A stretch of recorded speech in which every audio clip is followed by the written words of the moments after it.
السلام علیکم ورحمۃ اللہ وبرکاتہ۔ پاکستان کرکٹ ٹیم اپنا میچ زمبابوے کے خلاف ہار چکا ہے، لیکن سرخ وردی والوں کے ساتھ پاکستان کا ایک مرتبہ پھر مقابلہ ہونے جا رہا ہے، یعنی کہ پاکستان اس مرتبہ ٹکرانے جا رہا ہے نیدرلینڈ کے خلاف۔ یہ مقابلہ کب، کہاں، کتنے بجے کھیلا جائے گا، ڈیٹ اور ٹائمنگز کیا ہے، ساری ڈیٹیلز میں آپ کو دینے جا رہا ہوں۔ پاکستان ٹیم میں تبدیلیاں کون سی ہونے جا رہی ہیں یہ بھی آپ کو بتانے جا رہا ہوں، مگر ویڈیو میں آگے جانے سے پہلے جو چاہتا ہے فخر زمان کی واپسی پلینگ 11 کے اندر ہونی چاہیے، وہ اس ویڈیو کو لائک لازمی کر دیں، لائک لازمی کیجیے گا اور ہمارے یوٹیوب چینل کو سبسکرائب کر دیجیے گا۔ آپ کے خیال میں کون سی مزید تبدیلیاں ہونی چاہیے کامنٹس میں بتائیے گا۔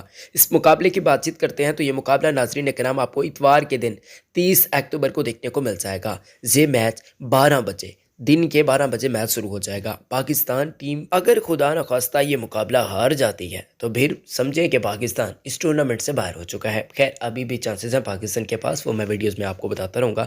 پاکستان ٹیم میں تبدیلیوں کی بات چیت کرتے ہیں تو ناظرین اکرام ہو سکتا ہے کہ شاہین افریدی کو ریسٹ کروایا جائے، ان جگہ پر محمد اسٹین کی واپسی ہو جائے، ساتھ ہی ساتھ یہ بھی ہو سکتا ہے کہ حیدر علی کی جگہ پر آصف علی کی واپسی ہو جائے، بلکہ یہ بھی چانسز ہیں کہ فخر پاکستان فخر زمان ہمیں ایک مرتبہ پھر واپسی کرتے ہوئے دکھائی دے جائیں، تو پھر ایسے میں لیفٹی 3 ہو جائیں گے پاکستان کے پاس، نواز، شان اور فخر۔ اس پر آپ کیا کہتے ہیں کامنٹس میں ضرور بتائیے گا۔ یہ مقابلہ اوپلس اسٹیڈیم میں کھیلا جائے گا۔